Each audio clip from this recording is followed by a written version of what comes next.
The Battle of Rugao was a battle fought between the nationalists and communists for the control of town of Rugao in Jiangsu province during the Chinese Civil War in the immediate post-World War II era, and resulted in the communist victory. Prelude. Like other similar clashes immediately after the end of World War II between the communists and the nationalists in China, this conflict also rooted from the fact that Chiang Kai-shek had realized that his nationalist regime simply had neither the sufficient troops nor enough transportation assets to deploy his troops into the Japanese-occupied regions of China. Unwilling to let the communists, who had already dominated most of the rural regions in China, to further expand their territories by accepting the Japanese surrender and thus would consequently control the Japanese-occupied regions, Chiang Kai-shek ordered the Japanese and their turncoat Chinese puppet regime not to surrender to the communists and kept their fighting capabilities to maintain order in the Japanese-occupied regions.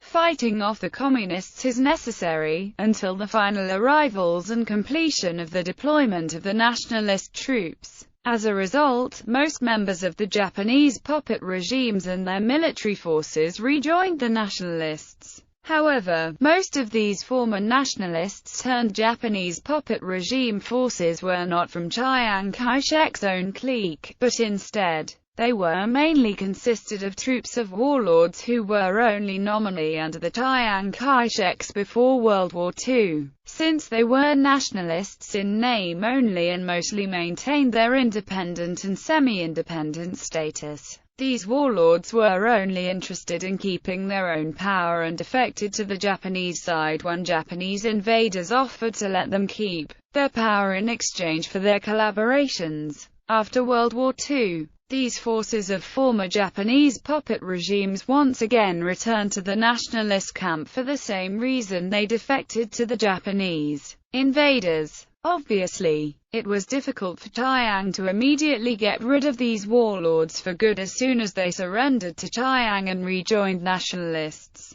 because such move would alienate other factions within the nationalist ranks. And these former Japanese puppet regimes' warlords could still help the nationalists to gain more territories by holding on to what was under their control until Chiang completed the deployment of his own troops to take over. Chiang Kai-shek's objective was to simultaneously solve the warlord problem that had plagued China for so long and the problem of the extermination of communism together, which proved to be an extremely fatal mistake for him and his nationalist regime later on, as shown in this conflict. Nationalist Strategy. In accordance with his strategy to simultaneously solve the warlord problem that had plagued China for so long and the problem of the extermination of communism together, Chiang Kai-shek and his followers had hoped that these former Japanese puppet regimes' warlords who rejoined the nationalists would be able to hold onto the regions long enough for Chiang to deploy his own troops by holding off communists.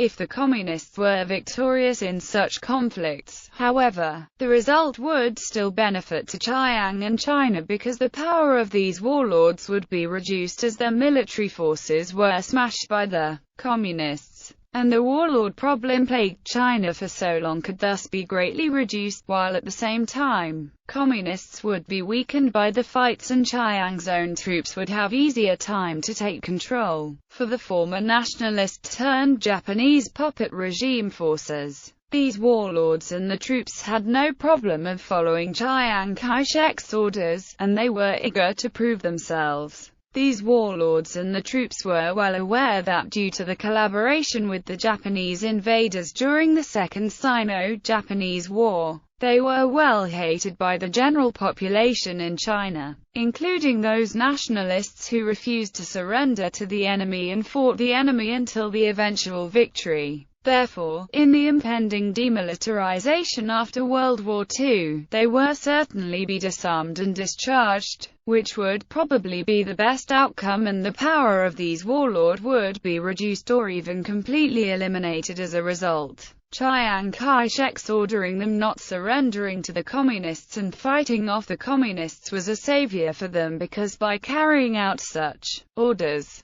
These warlords and the troops could legitimize themselves and thus retain the power by fighting the communists who were targeted as rebels by Chiang Kai-shek and his nationalist regime. Communist strategy. The communist strategy was much simpler than that of the nationalists because there was not any huge division within the communist rank like that of the nationalist. The communists already earned considerable popular support by being the only Chinese force left in the region fighting the Japanese invaders and their puppet regime after the nationalists withdrew, and after successfully establishing communist bases in the rural regions where better life was provided to the general populace in comparison to that of Japanese-occupied regions. The general Chinese populace agreed that the communists were well deserved to represent the China to accept the invaders' surrender in the region and take over the regions occupied by the invaders. The battle. After the former nationalist-turned-Japanese puppet regime forces who rejoined the nationalists after World War II had refused to surrender to the communists, the only Chinese force in the region under the order of Chiang Kai-shek's regime. Unit of the Communist New Fourth Army from the 4th Sub-Military Region of the Communist Central Jiangsu Military Region launched its offensive in Rugao, Jiangsu, China against these units. Unable to fend off the communist attack and without any popular support from the local populace, the entire Nationalist Independent Brigade of the 2nd Front Army garrisoning Rugao, totaling more than 3,000, was completely annihilated. Everyone, including the commander Kong Ruwu and the deputy commander Li Ruisheng, was either killed or captured alive. Additionally, the communists also succeeded in capturing 2 mortars, 22 machine guns, and more than 2,600 other firearms.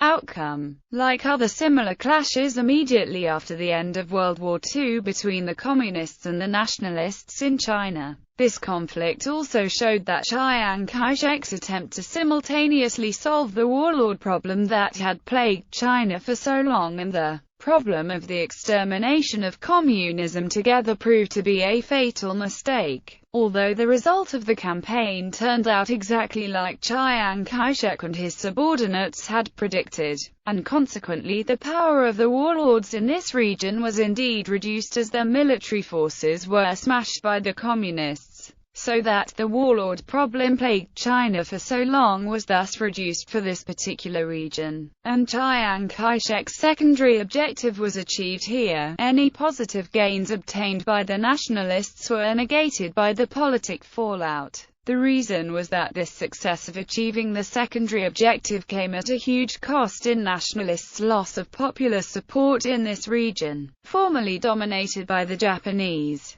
because the local population had already blamed nationalists for losing the regions to the Japanese invaders, while reassigning these former Japanese puppet regime forces as the nationalist forces to fight the communists. The only Chinese force left in the regions only further alienated the local populace and strengthened the popular resentment to Chiang Kai-shek and his nationalist regime.